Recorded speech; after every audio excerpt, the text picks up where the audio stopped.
આ તરફ જૂનાગઢના બાળિયા હાટીનાના કાળેશ્વર ડેમમાં પણ સતત પાણીની આવક જોવા મળી રહી છે।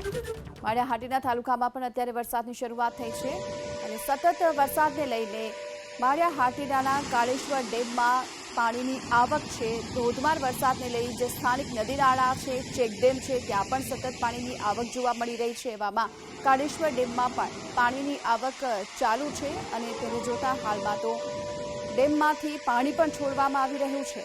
જૂનાગઢના બાળિયા હાટીના તાલુકામાં સતત વરસાદી માહોલથી હાલ ચેકડેમ નદી નાળાઓ છલકાઈ ચૂક્યા છે, જેને લઈ કાળેશ્વર ડેમમાં પણ સતત પાણીની આવક જોવા મળી રહી છે।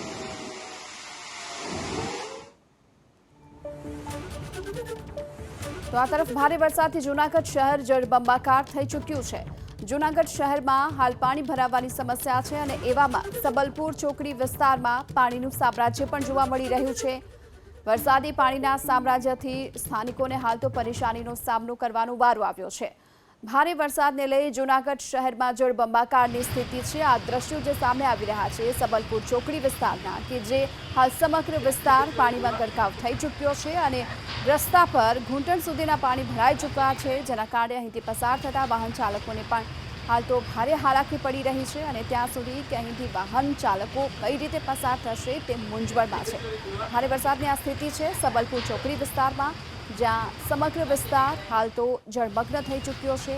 રોડ રસ્તા પર ઘૂંટણ સુધીના પાણી ભરાઈ ચૂક્યા છે।